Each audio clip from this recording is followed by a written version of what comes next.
الله نحمده ونستعينه ونستغفره ونؤمن به ونتوكل عليه ونعوذ بالله من شرور أنفسنا ومن سيئات أعمالنا من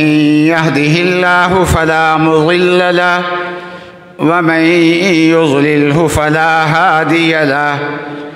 وأشهد أن لا إله إلا الله وحده لا شريك له وأشهد أن سيدنا ومولانا محمدًا عبده ورسوله صلى الله تعالى على خير خلقه سيدنا ومولانا محمد وعلى آله وأصحابه أجمعين. اللهم صل على سيدنا ومولانا محمد وعلى آل سيدنا ومولانا محمد وبارك وسلم صلاة وسلاما كثيرا كثيرا. مولاي صل وسلم دائما أبدا على حبيبك من زانت به العصر. أما بعد فأعوذ بالله من الشيطان الرجيم. بسم الله الرحمن الرحيم. وهو الذي جعل الشمس ضياء والقمر نورا وقدره منازل لتعلموا عدد السنين والحساب. وقال تعالى: إن عدة الشهور عند الله 12 شهرا في كتاب الله يوم خلق السماوات والأرض منها 4 حرم ذلك الدين القيم فلا تظلموا فيهن أنفسكم وقاتلوا المشركين كافة كما يقاتلونكم كافة. صدق الله العظيم وصدق رسوله النبي الكريم. بزرگان محترم اور برادران عزیز، آج جنوری کی 3 تاریخ ہے اور ماہ رجب کی 2 تاریخ ہے، تو گویا نئے سال کا آغاز بھی ہے اور ماہ رجب کی بھی خاص فضیلت ہے.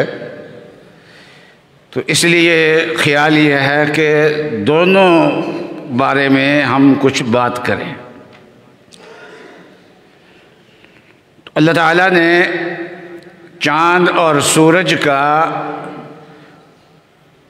فائدہ بیان کرتے ہوئے یہ بیان فرمایا. پہلی بات یہ بیان فرمائی کہ یہ دونوں چیزیں روشنی کا سامان ہیں. وَالَّذِي جَعَلَ الشَّمْسَ ضِيَاءً، اللہ تبارک و تعالیٰ نے سورج کو روشنی کا ذریعہ بنایا ہے. وَالْقَمَرَ نُورًا، اور چاند کو اللہ تبارک و تعالیٰ نے نور بنایا ہے. تو رات کو چاند کی روشنی ہوتی ہے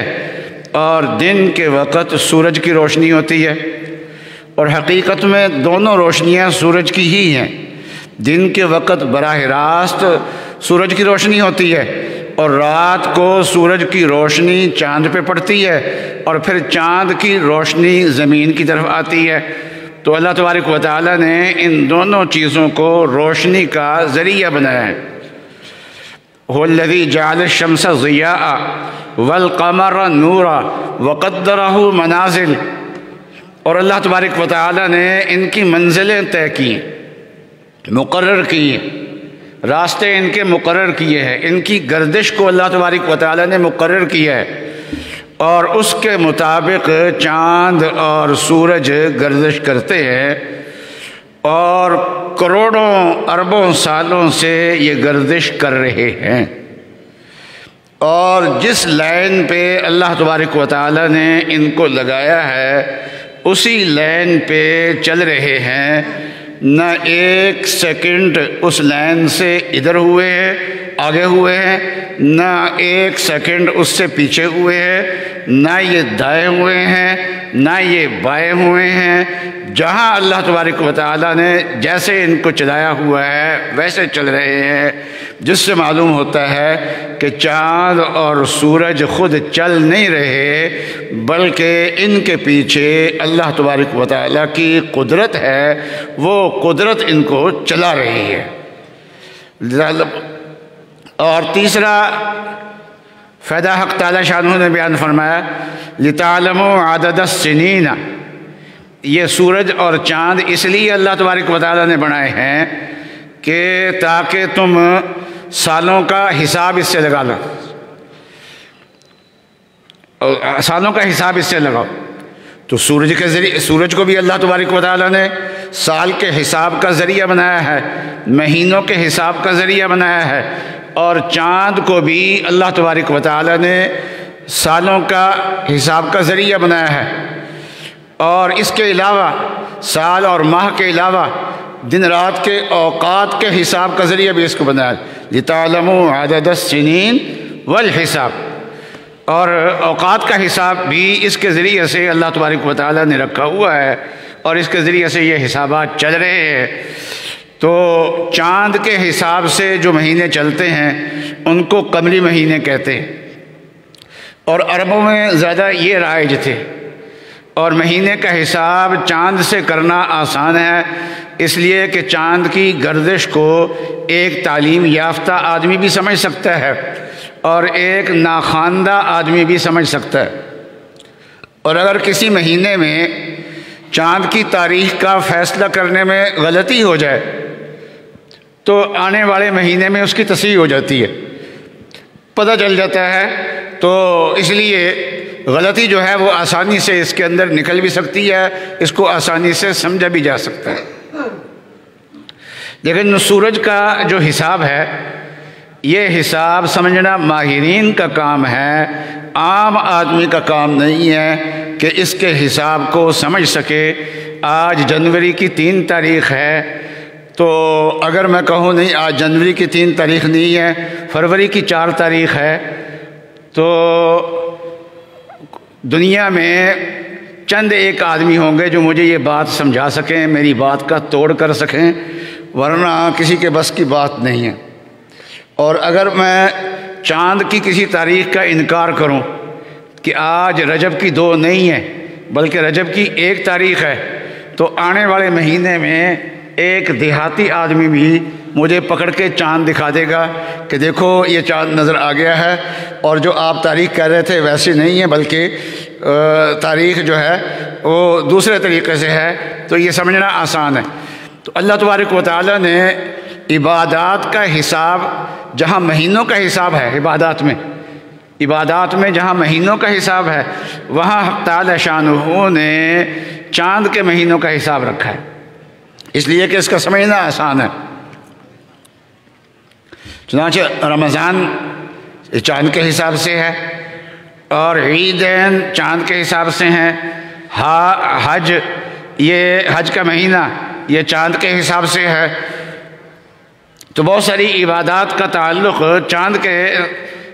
جو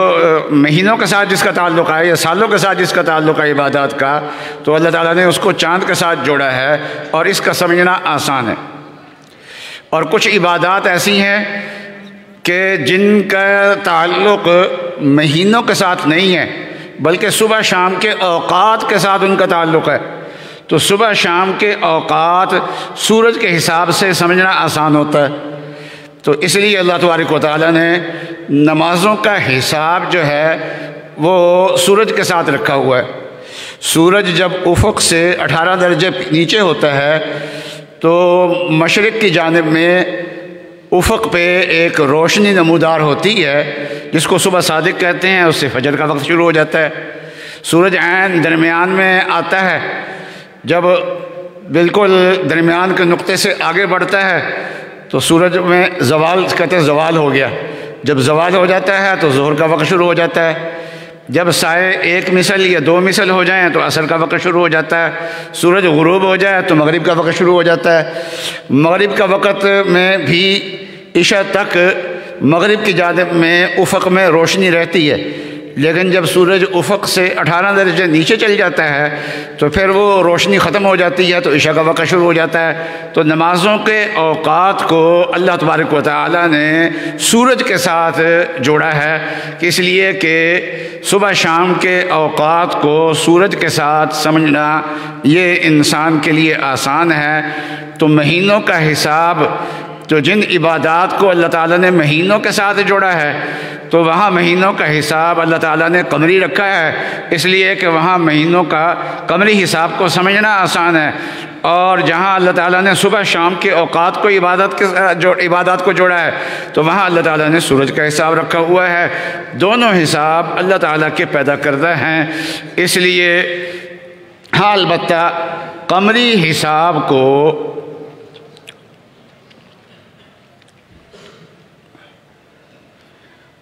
اسلامی حساب کہہ دیا جاتا ہے، اسلامی مہینے کہہ دیا جاتا ہے۔ محرم، صفر، ربیع الاول، ربیع الثانی، ان کو اسلامی مہینے کہہ دیا جاتا ہے، اور اس کی کئی وجوہ ہیں۔ ایک تو یہ ہے کہ عرب میں انہی کا حساب رائج تھا زیادہ، عرب میں ناخواندگی تھی اور قمری مہینوں کا حساب آسان ہوتا ہے، اس لیے عرب میں یہ قمری مہینے ہی کا حساب زیادہ چلتا تھا۔ تو حضرت صلی اللہ علیہ وسلم نے بھی اسی کو اختیار فرمایا، تو اس حساب سے جب حضرت صلی اللہ علیہ وسلم نے اس کو اختیار کر لیا وہ اسلامی بن گیا، جس کی نسبت رسول اللہ صلی اللہ علیہ وسلم کی طرف ہو گئی تو وہ چیز اسلامی بن گئی۔ پھر قمری مہینوں کے حساب والی جو عبادات ہیں ان کو حق تعالی شانہ نے قمری مہینوں کے ساتھ جوڑا ہے، اس لیے بھی یہ اسلامی ہے۔ اور تیسرا اس وجہ سے بھی کہ اللہ تعالیٰ نے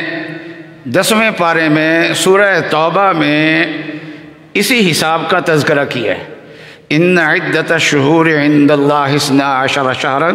فی کتاب اللہ یوم خلق السماوات والارض منہا 4 حرم۔ تو اس آیت میں اللہ تعالیٰ نے جس 12 مہینوں کا تذکرہ کیا ہے اور ان میں 4 مہینے جو ہیں وہ محترم مہینے ہوتے ہیں، تو جن محترم مہینوں کا تذکرہ اللہ تبارک و تعالیٰ نے کیا ہے تو ان کا تعلق قمری حساب سے ہے، تو اس حساب سے اسلامی مہینے ان کو کہہ دیا جاتا ہے۔ تو لیکن دوسرے مہینوں کو غیر اسلامی نہیں کہیں گے۔ تو البتہ شمسی اور قمری دونوں حساب جو ہیں یہ اللہ کے ہی ہیں، اور اللہ تعالیٰ نے ان کو حساب ہونا قرآن میں بیان کر دیا ہے، اس میں کوئی بات نہیں ہے۔ لیکن جب شمسی مہینے حساب سے نیا سال شروع ہوتا ہے، جنوری دسمبر 31 دسمبر ختم ہو رہا ہوتا ہے اور 1 جنوری شروع ہو رہا ہوتا ہے، تو اس میں تقریبات منائی جاتی ہیں، اور ان تقریبات میں لہو و لعب بے حد ہوتا ہے،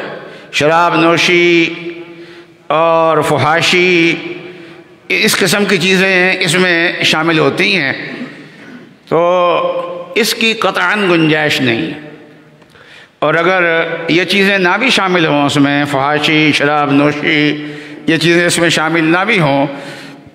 تو یہ تقریبات منانا یہ مسلمانوں سے منقول نہیں ہے، یہ غیر مسلموں کا شعار ہے۔ اور من تشبہ بقوم فہو منہم، کہ جو آدمی کسی قوم سے مشابہت اختیار کرتا ہے تو رسول اللہ صلی اللہ علیہ وسلم نے فرمایا وہ انہی میں سے ہوگا۔ جو کام گورے کر رہے ہیں اور ان کا شعار ہے اور مسلمانوں کا وہ طریقہ نہیں ہے، تو یاد رکھیے اگر ہم اس کو منانا شروع کر دیا ان کے طریقے کے مطابق، تو پھر قیامت کے دن مسلمانوں کے ساتھ اس کا حشر نہیں ہوگا، کافروں کے ساتھ اس کا حشر ہوگا۔ ہم میں سے کون آدمی ایسا ہے جو ہاں البتہ جب وقت گزرتا ہے تو وقت انتہائی قیمتی ہے، اتنا قیمتی ہے کہ سال تو دور کی بات ہے، انسان کو ہر روز کا محاسبہ کرنا چاہیے، یومیہ محاسبہ انسان کو اپنا کرنا چاہیے۔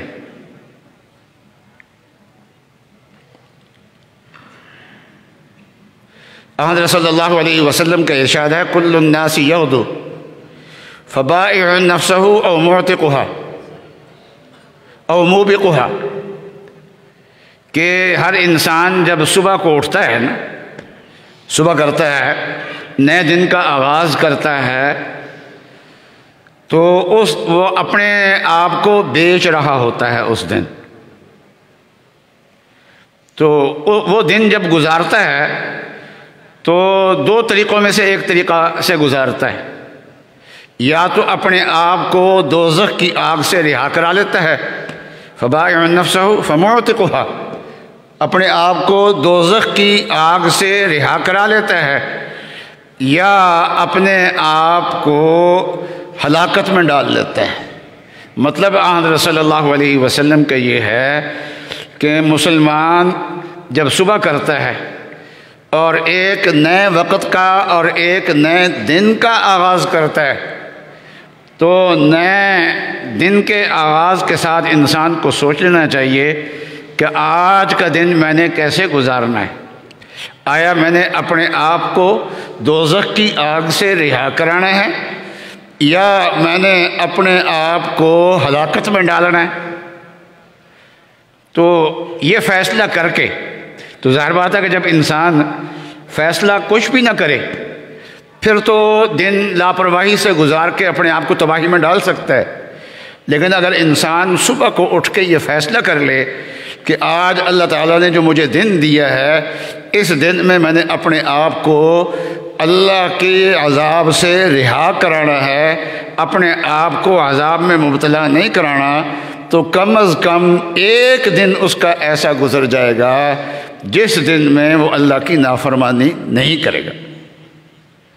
تو جس شریعت نے ہمیں صبح کو اٹھتے ہوئے اور دن کا آغاز کرتے ہوئے ہمیں خود احتسابی کی تعلیم دی ہے، تو مہینہ شروع ہو رہا ہو تو بدرجہ اولا اپنا احتساب کرنا چاہیے کہ زندگی کا ایک مہینہ گزر گیا ہے، ایک مہینہ اگلا جو شروع ہو رہا ہے، تو اس مہینے کو کیسے گزارنا ہے؟ اس کو اللہ کی نافرمانی کے اندر گزارنا ہے یا اللہ کی فرما برداری کے اندر گزارنا ہے؟ اور جب انسان ہر دن کا آغاز خود احتسابی سے کرے گا، ہر مہینے کا آغاز خود احتسابی سے کرے گا، تو پھر یہ انسان جو ہے یہ ہر سال کا آغاز بھی خود احتسابی سے کرے گا کہ نئے سال کا آغاز ہو رہا ہے، تو ماضی کے گناہوں سے معافی مانگے گا اور یہ طے کرے گا کہ میرے اختیار میں جو ہے وہ میں اللہ کی فرما برداری کے اندر گزاروں گا اور اللہ کی نافرمانی سے بچوں گا، اور کچھ حالات غیر اختیاری طور پہ پیش آتے ہیں، اس میں انسان کا بس نہیں چلتا، بیماری ہے، صحت ہے، موت ہے، حیات ہے، تنگ دستی ہے، فراخی ہے، یہ بہت ساری چیزیں ایسی ہیں جن کا تعلق انسان کے اختیار سے کم اور اللہ تعالیٰ کی عطا کے ساتھ زیادہ ہوتا ہے، تو اللہ تبارک و تعالیٰ کی طرف رجوع کرے گا کہ یا اللہ یہ آنے والا سال جو ہے اس میں مجھے بیماریوں سے محفوظ رکھنا، یا اللہ مجھے تنگ دستیوں سے محفوظ رکھنا، یا اللہ مجھے برائیوں سے محفوظ رکھنا، برے وقت سے محفوظ رکھنا، برے دن سے محفوظ رکھنا، بری رات سے محفوظ رکھنا، برے ساتھی سے مجھے محفوظ رکھنا۔ انسان جو ہے وہ اس چیز کا اہتمام کرے گا۔ تو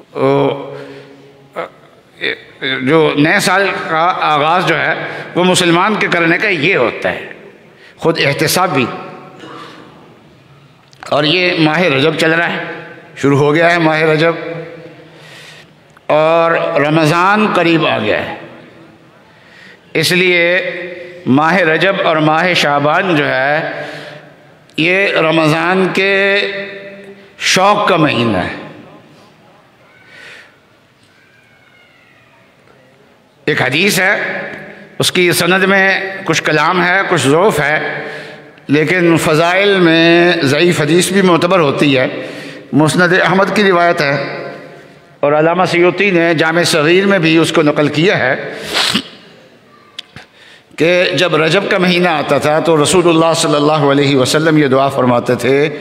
اللہم بارک لنا فی رجب و شعبان وبلغنا رمضان،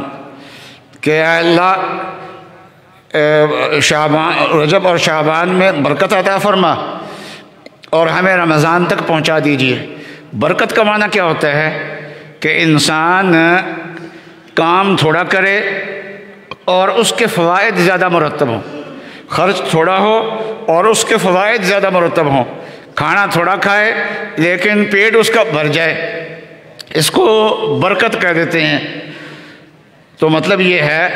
کہ رجب اور شعبان کے مہینے میں انسان اگر نیکی اختیار کرتا ہے تو کوشش تھوڑی کرنی پڑے گی اپنی اصلاح کے لیے اور نیکی اختیار کرنے کے لیے، کوشش اس کو تھوڑی کرنی پڑے گی، اور اللہ تبارک و تعالیٰ اس کے اندر برکت زیادہ عطا فرمائیں گے تو فوائد زیادہ ہو جائیں گے۔